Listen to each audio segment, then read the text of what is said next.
کہتے ہیں جی کہ مسجد جیرانہ سے احرام باندھنا افضل ہے یا مسجد عائشہ سے؟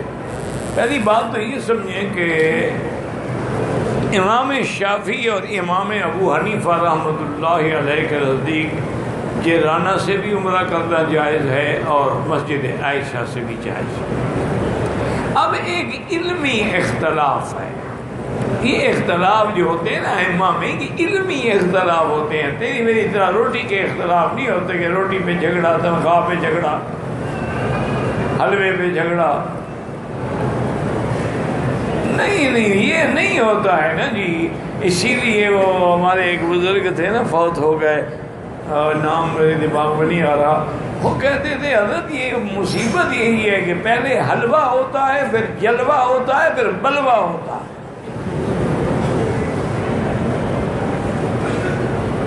تو اب بات کو سمجھیں کہ یہ علماء میں جو اختلاف تھا یا صحابہ میں اختلاف تھا، وہ علمی اختلافات تھے یا اجتہادی اختلاف تھے کہ ایک مجتہد کی رائے یہ ہے، ایک مجتہد کی رائے یہ ہے۔ اور مجتہد جو ہے، لازمی بات ہے، المجتہد یخطئ و یصیب، مجتہد کبھی خطا ہوتی ہے، کبھی ثواب ہوتا ہے۔ ان اخطأ فلہ اجر، اگر غلطی بھی ہو جائے اللہ اس کو ثواب دیتے ہیں کہ اس نے محنت تو کی نا۔ وَإِنْ أَصَابَ، اور اگر اس نے اجتہاد کیا اور ثواب پہ پہنچ گیا فلہ اجر، اللہ اس کو دوہرا اجر۔ مجتہد ہر حال میں ماجور ہوتا ہے، وہ معذور نہیں ہوتا ہے، یاد رکھا کرو۔ تو ان کے درمیان جو اختلافات ہیں، صحابہ کے درمیان اختلافات تھے، تابعین کے درمیان، ائمہ مجتہدین محدثین رحمہ اللہ، تو اس مسئلے پر بھی امام شافعی اور امام ابو حنیفہ کا اختلاف ہے۔ امام شافعی رحمۃ اللہ علیہ فرماتے ہیں کہ جیرانہ سے عمرہ کرنا افضل ہے۔ اس کی وجہ یہ ہے، وہ کہتے ہیں کہ جیرانہ سے تو خود حضور نے احرام بعد ہی عمرہ فرمایا ہے۔ جب غزوہ حنین کے موقع پر حضور نے قیام فرمایا جیرانہ میں، کئی دن تک حضور وہاں رہے۔ تو اسی دور میں اصل بات یہ ہے نا جی، اللہ سے تعلق کی بات ہے نا، فتح مکہ پر حضور عمرہ نہیں کر سکے نا، احرام نہیں باندھا۔ حضور بغیر احرام، جو اللہ نے اجازت دے دی تھی نا کہ جنگ ہے، احرام میں تو چیونٹی کو مارنا جائز نہیں ہے، تو آپ جنگ کیسے کریں گے؟ تو اب اللہ نے اجازت دے دی تھی، لہذا حضور نے عمرہ نہ کیا، اللہ کی اجازت سے نہیں کیا، لیکن دل میں تو تمنا رہی نا کہ عمرے سے رہ گئے۔ اللہ نے فتح دے دی، مکہ فتح ہو گیا، اسی طرح حنین فتح ہو گیا، اور بے انتہا اللہ نے مال غنیمت سے نوازا۔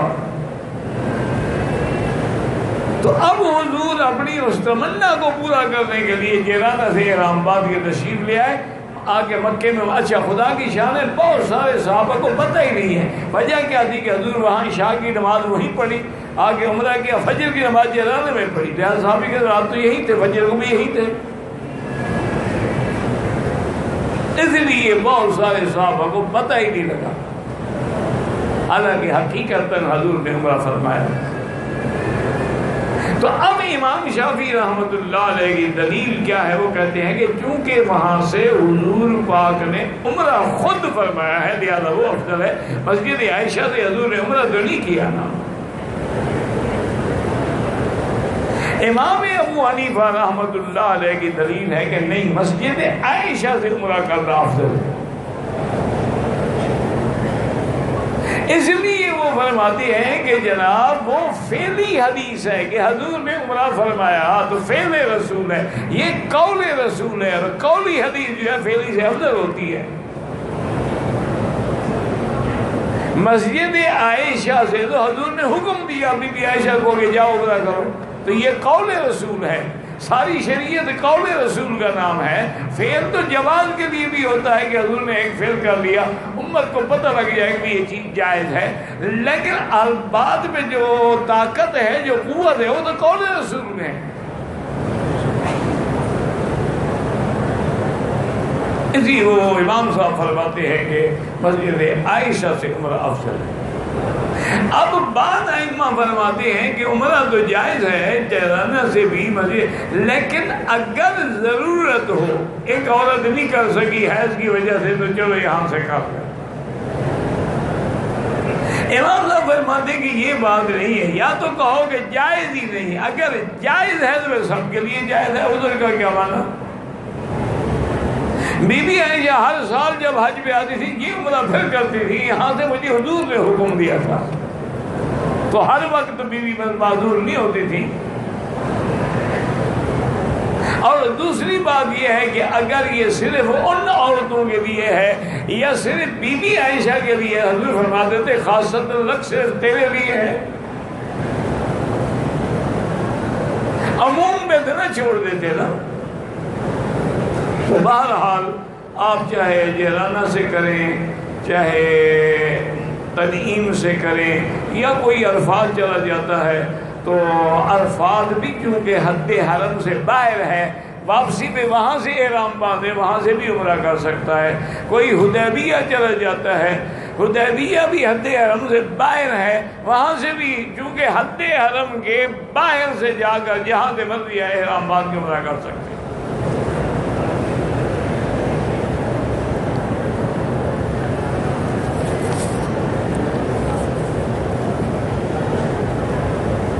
حافظ محمد لقمان جو ہیں قرآن پاک، اللہ جتنے بچے قرآن یاد کر رہے ہیں سب کو یاد کرنا آسان فرما دے، ان کو قوت حافظہ بھی عطا فرما، اور صرف پھر قرآن یاد نہ ہو بلکہ قرآن پر عمل کرنے کی بھی توفیق عطا فرما۔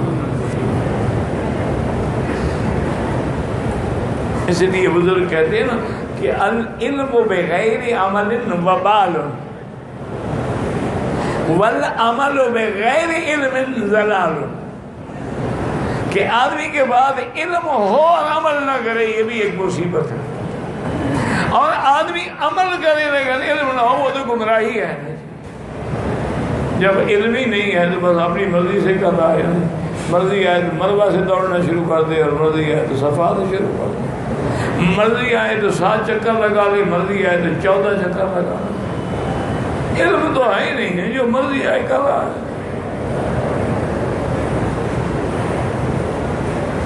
حضور پہ جادو ہوا تھا یہ مجھے یاد نہیں ہے کہ کتنے دن رہا، لیکن کافی دن رہا۔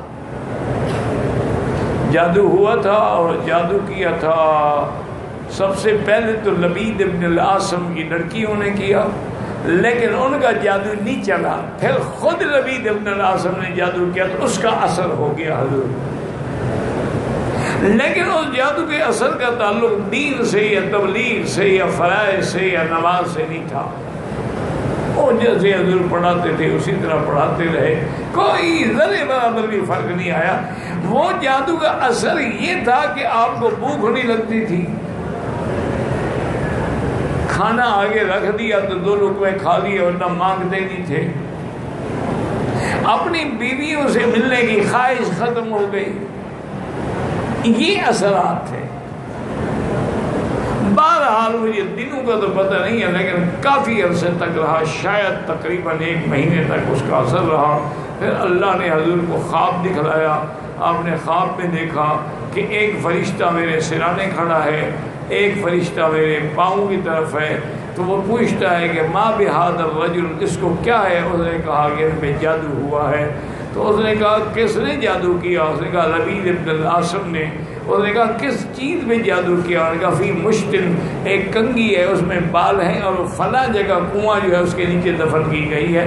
تو ایک جبرائیل تھے ایک میکائیل تھے۔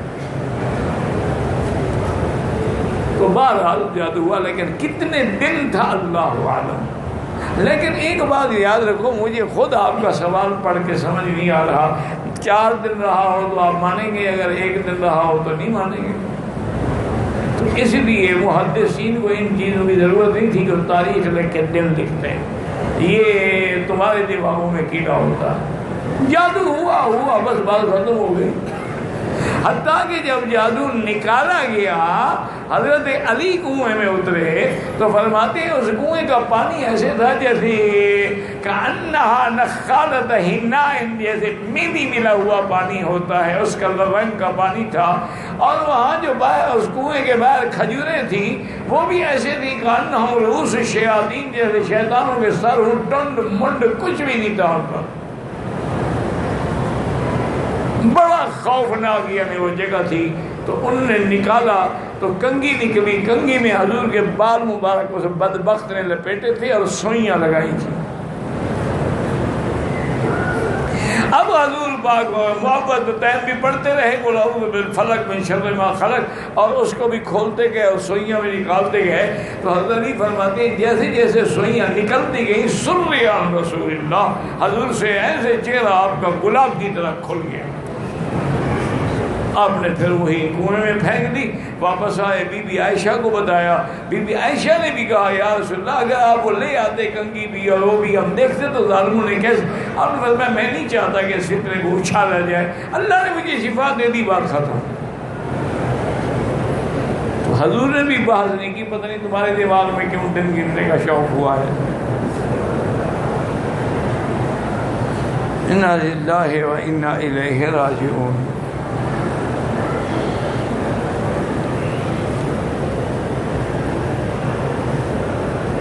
طواف کسی جس کے لیے چاہو کرو۔ 4 دن پہلے عمرے کیا تھا، اب اللہ پاک نے توفیق عطا فرمائی، بال نہ ہونے کی وجہ سے کیا کریں، اس طرح پھروائیں، بال ہوں یا نہ ہوں سر پہ اس طرح پھروائیں۔ اگر کوئی گنجا بھی عمرہ کرے گا وہ بھی اس طرح پھروائے۔ اللہ کو بالوں کی ضرورت تو نہیں ہے، ہم تو دیکھتے ہیں کہ بندے نے میرے آگے گردن جھکا دی۔ اگر 2 طواف ہم اکٹھے کر کے بعد میں 4 رکعت پڑھیں، ہاں میرا بھائی، ایک طواف کے 7 چکر ختم کر کے پھر دوبارہ نیت کر کے تو شروع کرو۔ یہ نہیں کہ ایسے 14 چکر لگا تو 2 ہو جائیں گے، وہ 2 نہیں ہوں گے۔ اور پھر 2 رکعت واجب الطواف سب کی پڑھو۔ لوگوں میں تو جی اب اچھے، ابھی مجھے ملے ہمارے ساتھی ہیں ابھی وہ میرے ساتھ جو خدمت بھی کر رہے تھے، وہ بتا رہے تھے کہ ایک پیر صاحب نے پتہ نہیں کتاب میں لکھا ہے کہ سیدنا اسماعیل علیہ السلام اور ان کی والدہ محترمہ کی قبریں جو ہیں وہ حتیم کے اندر میزاب رحمت کے نیچے ہیں۔ اب یہ باتیں پیر ہی کر سکتے ہیں، عالم نہیں کر سکتے، کیونکہ پیروں کا کیا ہے، جو آیا لکھ دیا، جو آیا کہہ دیا۔ اگر کسی نے پکڑ بھی کر لی تو کہا حضرت کیا پتہ ہوتا ہے، ہم تو عالم استغراق میں غرق ہوتے ہیں، اللہ کے فکر میں، اللہ کی یاد میں، ہمیں تو پتہ ہی نہیں ہوتا کہ کیا کہا ہے۔ لہذا اسی لیے ہے نا کہ قول صوفیہ در شریعت حجت نیست، ان کی قول جو ہے وہ شریعت میں حجت نہیں ہوتا۔ اللہ کے بندے کو اتنا بھی خوف نہیں آیا خدا کا کہ اگر یہاں قبریں ہیں، اللہ کے نبی نے قبروں میں کھڑے ہو کے نماز پڑھنے کا حکم دیا ہے۔ خدا کا خوف کرو، کچھ تو سمجھو نا مسائل کو۔ اور یہ حتیم جو ہے یہ کعبے کے اندر کا حصہ ہے، یعنی جب وہ فوت ہوئے ان کی قبریں کعبے کے اندر بنائی گئی۔ اور حضور نے فرمایا کہ قبر کو پاؤں نہ لگاؤ، قبر پر ٹیک نہ لگاؤ، مردے کو اتنی تکلیف ہوتی ہے جتنا زندہ کو ہوتی ہے، اور اگر قبر سامنے ہو تو نماز نہ پڑھو، اور خود یہاں کھڑے ہو کے نمازیں پڑھتے رہے۔ اللہ کا خوف کیا کریں۔ اور پھر ساری دنیا کو چکر میں کہی کہتے ہیں 70 نبی جو ہیں نا جی، وہ زمزم کے کنویں سے لے کر مقام ابراہیم اور حجر اسود تک کا ایریا جو اس میں دفن ہے۔ معنی یہ ہے کہ یہاں بھی ہم اللہ کے گھر کا طواف نہیں کر رہے، نبی کی قبروں کا طواف کر رہے ہیں۔ خدا کا خوف کریں، اللہ کو جان دینی ہے۔ یہاں کسی نبی کی قبر نہیں ہے، کسی پیغمبر کی قبر نہیں ہے۔ اور ایک مسئلہ بھی سمجھ لو، ما سوائے حضور کی قبر مبارک کے کسی نبی کی قبر کے بارے میں آپ یہ نہیں کہہ سکتے کہ یقینی یہ ہے۔ اللہ عالم کہاں۔ کہیں کہتے ہیں جی مینا کے اندر مسجد خیف میں 70 نبی ہے. انا للہ و انا الیہ راجعون. اللہ کے پیغمبر آئے، جب قوموں نے تنگ کیا، قومیں ہلاک ہو گئی، آ گئے ہیں. اس کا معنی یہ تو نہیں کہ ان کی قبریں یہاں حرم میں بنائی گئی.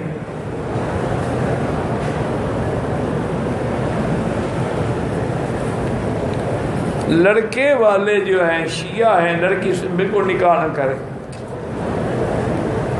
لڑکی کے والد ہیں، والد کو معلوم نہیں تھا، نکاح کے وقت پتہ چلا شیعہ ہیں. بہرحال اگر نکاح سے پہلے پتہ نہیں تھا، جو ہونا تھا ہو گیا. اب تو کوشش کرو اپنی لڑکی کو دین کی کتابیں پڑھاؤ تاکہ ان کے چکر میں آگے کہیں شیعہ نہ بن جائے. اور اگر وہ سب بھی شیعہ ہے پھر تو نکاح ہوا ہی نہیں.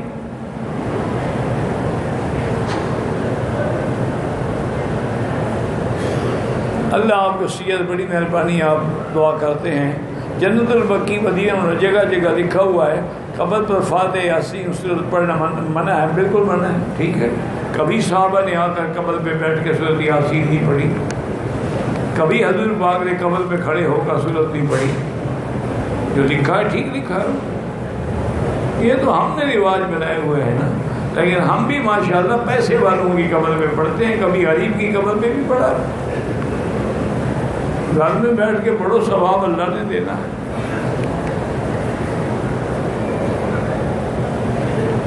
کہتے ہیں جی پرس میں وہ خوشبو والی. بہرحال آپ نے پوچھا تھا 2-4 ریال خیرات کر دیں. حج عمرے کے اجر کے لحاظ سے بنیاد حج ہے، وہ فرض ہے. جیسے فرض نماز کا ثواب الگ ہے، سنت کا الگ ہے. عمرہ تو فرض نہیں ہے.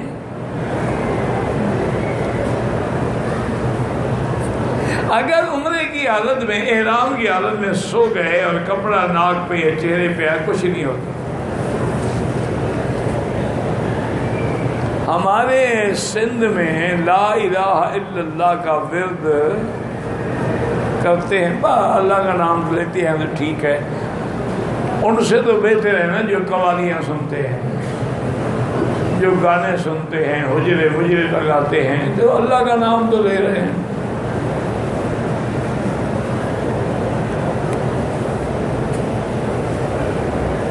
رمضان میں حیض روکنے کی گولیاں، اگر گولیاں کھا لے کے حیض نہ آئے اور میرے روزے پورے ہو جائیں جائز ہے. لیکن میری بیٹی مشکل یہ ہوتی ہے کہ کبھی ان گولیوں سے فائدے کے بجائے نقصان ہوتا ہے. نہ حیض رکتا ہے نہ آتا ہے، پھر 8 دن کی عادت تو 18 دن لگ جاتے ہیں. کسی لیڈی ڈاکٹر کی رائے کے بغیر بالکل استعمال نہ کریں. میرا بیٹا محمد مکی ہے، اللہ صالح بنائے، اللہ سب کو صالح بنائے. مسجد عائشہ کے عمرے کا دیکھ وہی ہے کہ وہاں جا کر 2 رکعت پڑھ کے نیت کر کے آئیں، طواف صفا کریں. ابھی تو ساری تفصیل ہو چکی ہے اس کی. میں چاہتا ہوں کہ جنت الفردوس میں پتہ نہیں کہ بات نیک اعمال صالح کرو، اللہ سے مانگتے رہو. فَاسْأَلُوهُ الْفِرْدَوْسَ الْأَعْلَىٰ، اللہ سے فردوس اعلیٰ مانگو، اللہ عطا فرمائیں گے.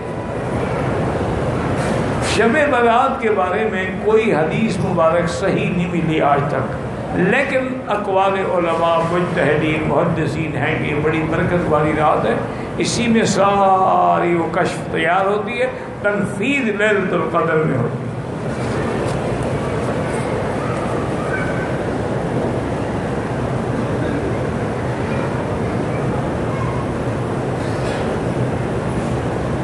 اگر نوکری نہ ملے اور مجبوراً بینک کی نوکری کر رہا ہے، جائز ہے، تنخواہ حلال ہے اس کی.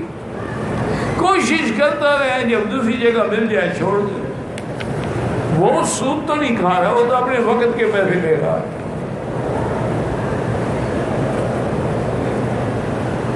جتنے سے اگر احرام باندھے بالکل ٹھیک ہے، لیکن یہ میقات کا عمرہ نہیں ہوگا.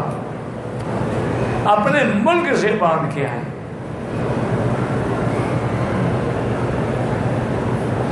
اگر صفا مروہ دوڑنے کے بعد سر کے بعد 1-2 جگہ سے کاٹے ہیں، ٹک لگائیں تو دم پڑ گئی، بال بھی کٹواؤ، ایک بکری دم بھی ادا کرو.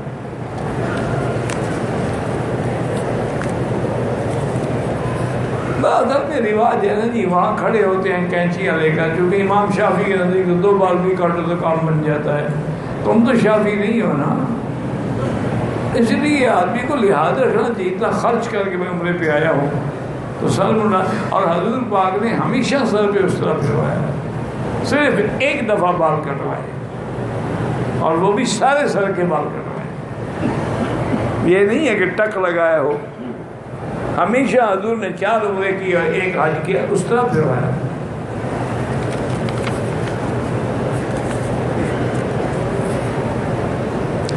پہلا عمرہ میقات سے کیا، دوسرا عمرہ کرنا چاہتے ہیں عائشہ مسجد سے کر سکتے ہیں، محروم جو فوت ہو ان کا بھی کر سکتے ہیں.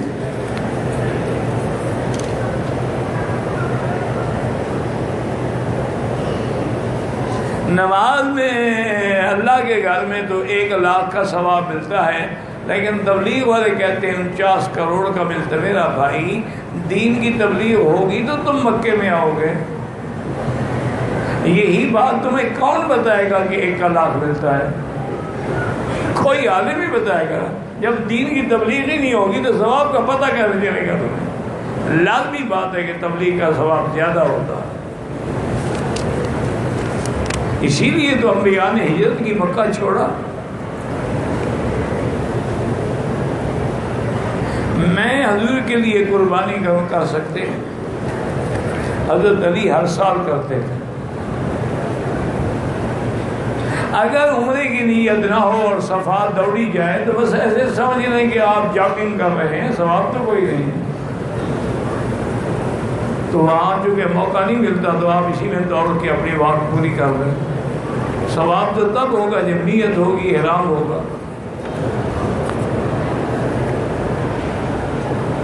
میاں بیوی کو جادو کی شکایت ہے، انہوں نے تعویذ کا کام، اگر تعویذ قرآن سے ہے تو اس کا پہننا جائز ہے، اگر حدیث مبارک کے کلمات ہیں ان کا پہننا بھی جائز ہے. وہ تعویذ جو عبرانی یا سریانی میں ہے یا صرف لکیریں ہیں ان کو نہ پہنے. اور دوسری بات یہ ہے کہ سب سے بہتر علاج جو ہے جادو کا وہ یہ ہے کہ سورۃ البقرہ اپنے جوال میں، ٹیلی فون میں فیڈ کر لیں اور ہیڈ فون لگا کے سنا کریں. خاوند بھی بیوی سب جادو وادو بھاگ جائیں گے.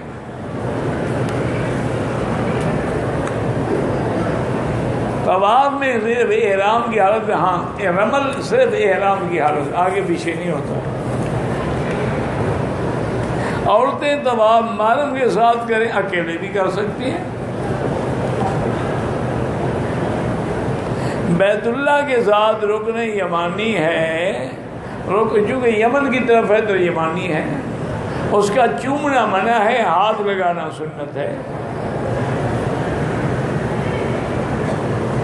طواف جب بھی کریں اس کے بعد 2 رکعت واجب الطواف پڑھنا ضروری ہے. ہے واجب، جب واجب کا لفظ بھی لکھ رہے پھر بھی پوچھتے ہو ضروری ہے.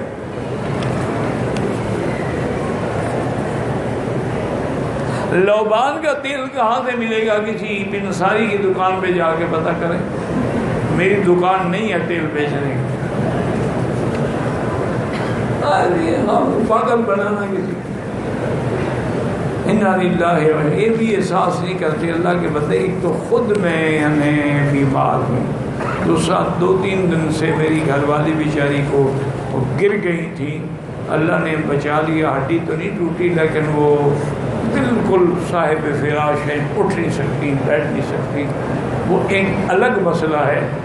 تو انسان ذہنی طور پر منتشر ہو، یہ تو اللہ بس کام لے رہا ہے. میں تو خود نہیں سمجھتا کہ میں 10 دوں گا. یہ اللہ کو منظور ہے تو اللہ کام لے لیتے ہیں. وہ جس سے چاہے لے لے، چاہے تو پتھروں سے کام لے لیں، وہ چاہے جانوروں سے کام لے لیں. صفا مروا سے دابہ جو ہے وہ جانور نہیں ہوگا، نکلے گا اور بات کرے گا، اس سے بھی تو کام لیا جائے گا نا. اشراط الساعہ کا عصر کے بعد طواف کریں، 2 رکعت مغرب کے بعد پڑھیں. مسجد جیرانہ سے بھی عمرہ کر سکتے ہیں. بندے کو پیشاب کی تکلیف ہے، قطرے آتے ہیں تو احرام ناپاک ہو جائے دھو ڈالیں، کوئی بات نہیں. ویسے ناپاک ہو جائے کپڑا دھو گے نہیں، احرام بھی تو کپڑا ہی ہے اور کیا ہے. امام کے پیچھے نماز پڑھتے ہوئے مقتدی کو فاتحہ پڑھنے کی ضرورت نہیں ہے، امام پر اعتبار کریں، امام کا پڑھنا کافی ہے۔ کہتے ہیں اپنے ماں باپ کے گھر، میرے دوست کی بیوی ناراض ہو کے باہر چلی گئی، میرے دوست نے ٹیلی فون پر اسے اپنے گھر واپس آنے کا کہا، وہ نہیں مانی۔ اس نے اپنی بیوی سے کہا کہ 1 مہینے تک واپس نہ آئی تو اسے 1 طلاق، اور اگر 2 مہینے، بہرحال وہ 3 مہینے گزر چکے ہیں، 3 طلاقیں ہو گئی، پکا کام ہو گیا۔ اور کسی امام کے نزدیک بھی گنجائش ہی نہ، ہر مہینے تم طلاق دیتے رہے ہو۔ حنفی مسئلہ کے مطلب اکٹھی بھی تو تبھی 3 ہو جاتی، لیکن اب تو باقی کے نزدیک بھی 3 ہوں گی، کیونکہ ہم نے 1 مہینے کے وقفے سے ماشاءاللہ پکا کام کیا۔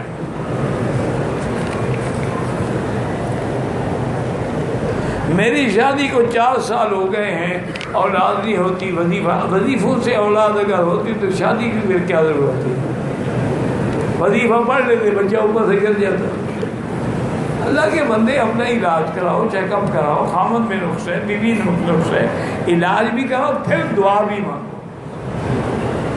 رب لا تذرنی فردا وانت خیر الوارثین، رب هب لی من لدنک ذریۃ طیبہ انک سمیع الدعاء۔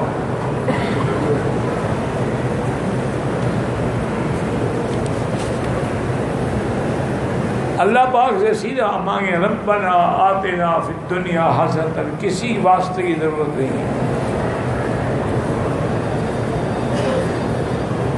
قربانی حضور کر سکتے ہیں، سورۃ فاتحہ کا میں نے ابھی پہلے بتا دیا ہے۔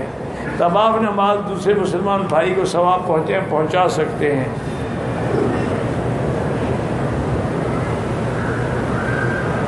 کہتے ہیں کہ حضرت ابو بکر رضی اللہ تعالی عنہ اور حضور کی عمر تقریباً برابر تھی۔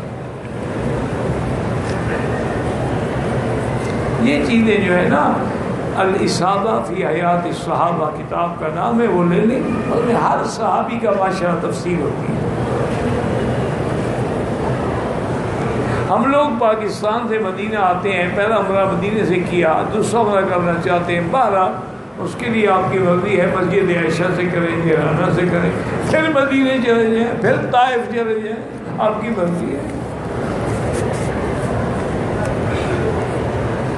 امیر معاویہ نے حضرت علی کے دور خلافت میں اپنی حکومت قائم کرنے کی کوشش کی تھی، بہرحال حضرت معاویہ بھی حق پہ تھے، حضرت علی بھی حق پہ تھے رضی اللہ عنہم۔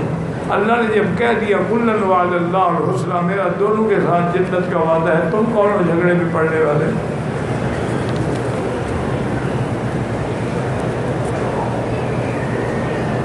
مسجد عمرہ سے معاہدہ کرنا جائز ہے جناب۔ میرے 3 بیٹے 1 بیٹی ہے، میں اپنی جائیداد زندگی میں اپنی مرضی سے تقسیم کر سکتی ہوں، اپنی مرضی سے نہیں، جو شریعت نے جس کا حق دیا اتنی ہی دو۔ کسی عالم کے پاس جا کے میراث کا فتویٰ لے لیں، وہ تمہیں حصے بنا دیں گے کہ لڑکی کا اتنا، لڑکے کا اتنا۔ یہ نہیں اپنی مرضی سے کسی کو زیادہ دے دو، کسی کو کم دے دو، یہ شریعت پہ ناجائز ہے۔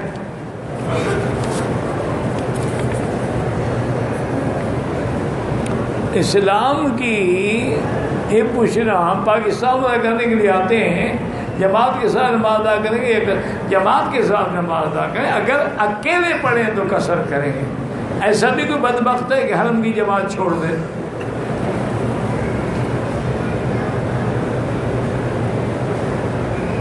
نماز مغرب کے پڑھانے والے امام کا نام کیا؟ اللہ عالم، روز نیا امام پڑھاتا ہے، آپ کس کا پوچھنا چاہتے ہیں؟ آج تو شیخ صدر سے پڑھائی ہے۔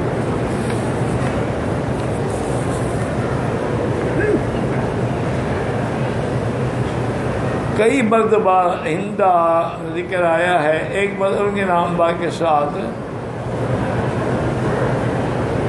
بہرحال گزارش یہ ہے کہ ہندا پہلے تو کافر تھی نا، جب میں نے واقعہ سنا وہ کفر کا تھا، وہ تو ایمان لانے کے بعد رضی اللہ عنہ کی مستحق بنے گی نا، جب اسلام کے بعد کا واقعہ ہوگا تو رضی اللہ عنہ کہیں گے۔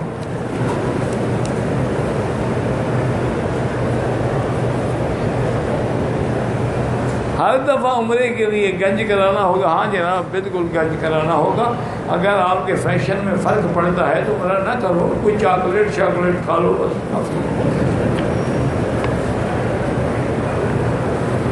ابھی سنا ہے کہ سرکار دو جہاں نے 4 عمرے کے 4 اسرا پھروایا ہے، تمہیں اپنے بال کو زیادہ عزیز ہے؟ حرم پاک میں مردوں اور عورتوں کا اختلاط ہے، بہرحال اپنی نظر نیچے رکھیں، اللہ سے معافی مانگتے رہیں، بچنے کی کوشش کریں، باقی حل کوئی نہیں ہے۔ اپنی طرف سے گورنمنٹ حل کر رہی ہے، کوشش کرتی ہے، راستے الگ ہوں، رکاوٹیں کھڑی ہوں، ایک منزل نیچے ہے، اوپر ہے، پھر اس کے اوپر ہے، اب یہ آپ کا کام ہے پھر اس پہ عمل کر کے بچیں۔ اگر ہماری عورتیں خود ہی آگے صفوں میں گھس جائیں تو پھر حکومت کیا کرے؟ عمرے میں دوران طواف 3 مرتبہ شک ہوا ہے کہ میرے پیشاب کے قطرے نکلے ہیں، تو ایک دفعہ بغیر شک کے اچھی طرح وضو کر کے طواف کا دوہرا لو، تاکہ شاید نکلے ہوں، شک میں نہ پڑے رہو نا۔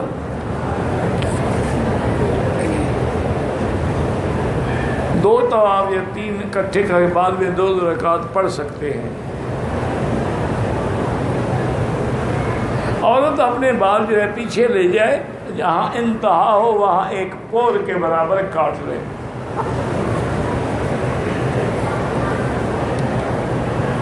اکثر لوگ خانہ کعبہ اور کعبہ شریف کا احترام نہیں کر، دعا کرو اللہ ان کو توفیق عطا فرمائے۔ ہمارے ہاں احترام زیادہ ہے، عمل کم ہے۔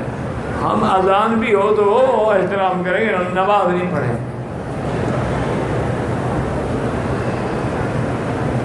عرش پر کلمہ طیبہ لکھا ہوا ہے، کسی صحیح حدیث مبارک میں نہیں ہے۔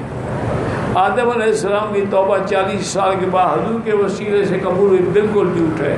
تو قرآن میں ہے کہ اللہ نے ان کو کلمات عطا فرمائے، فَتَلَقَّى آدَمُ مِن رَبِّهِ بِكَلِمَاتٍ فَتَابَ، ان کلمات کی وجہ سے توبہ قبول ہوئی۔ تو قرآن کا مطلب ہے، پھر بھی تم نہیں مانتے ہو، کیا علاج ہے دنیا میں؟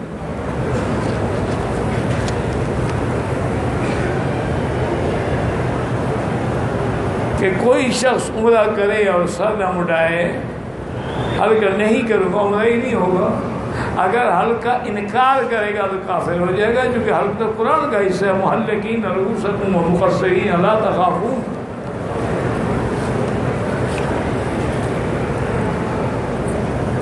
طواف میں اگر تلاوت قرآن پاک پڑھیں جائز ہے، لیکن افضل سبحان اللہ۔ اگر قرآن پڑھنا افضل ہوتا تو حضور پاک کے لیے پڑھنا کیا مشکل تھا، لیکن حضور نے خود بھی اور جو تعلیم دی، سبحان اللہ والحمدللہ لا الہ الا اللہ اللہ اکبر لا حول ولا قوت الا باللہ، اسی طرح لا الہ الا اللہ محمد الرسول اللہ، سبحان، جو بھی تمہیں یاد ہو وہ پڑھتے رہو۔ نماز یا طواف کے دوران بد نظری ہو جائے، وضو تو نہیں ٹوٹتا، لیکن تمہاری نظر کا ہی کمال ہے کہ لوگ نماز پڑھتے تو لوگوں کی عورتیں دیکھتے ہو، اور نماز پڑھتے ہوئے انا للہ و انا الیہ راجعون۔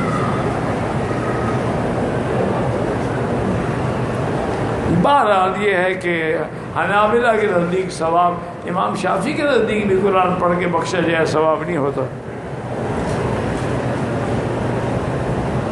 میقات پر احرام باندھنا شرط ہے، میقات سے بغیر احرام کے آپ گزر ہی نہیں سکتے۔ میقات مانا یہی ہے کہ میقات اسی لیے بنائے گئے ہیں کہ بغیر احرام کے نہ گزرے ہیں۔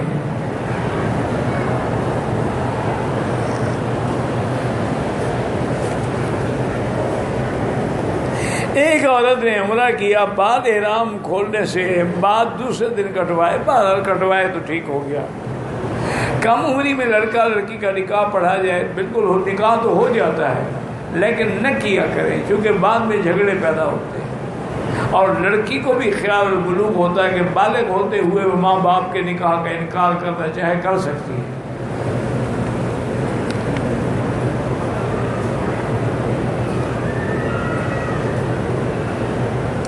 اگر حرم کی ویل چیئر حرم کے اندر گم جائے تو اب نئی لے کر دینی پڑے گی، نہیں دینی پڑے گی، اللہ رحمت کرے گا، ان کو پاس بہت ساری ہے، گم جائے گی تو اور ان کے پاس ہیں۔ جو لوگ امام کعبہ کے پیچھے نماز نہیں پڑھتے ان پر اللہ کی طرف سے ناراضگی ہے، تو ہم کیا کر سکتے ہیں کہ مکے مدینے میں آنے کے باوجود بھی وہ جماعت حرم سے محروم ہے۔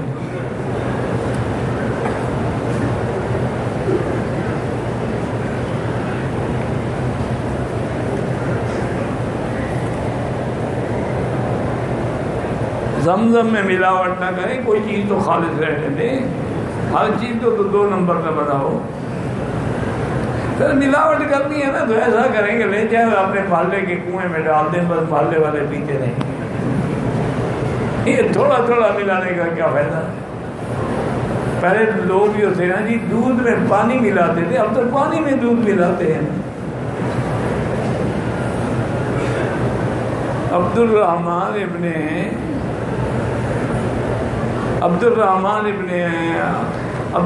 ابھی تو ان نے احرام نہیں باندھا، لیکن وہ نہ باندھے کیا مانا؟ وہ ضروری ہے کہ ہر آدمی عمرہ کرے؟ یہ کہاں کا مسئلہ ہے؟ یہ کوئی مسئلہ نہیں، چونکہ انہوں نے نہیں باندھا تو ہم بھی نہ باندھیں۔ ہم تو اماں عائشہ کا احترام کرتے ہیں، تم نہیں کرتے ہو تم جانو۔ ماں نے تو باندھا ہے نا، بیٹا نہیں باندھا تو نہ باندھیں۔ اللہ کے بندے کچھ انسان سوچے، یہ 13 کا واقعہ حضور 14 کو چلے گئے، اتنی تو ٹائم تھا۔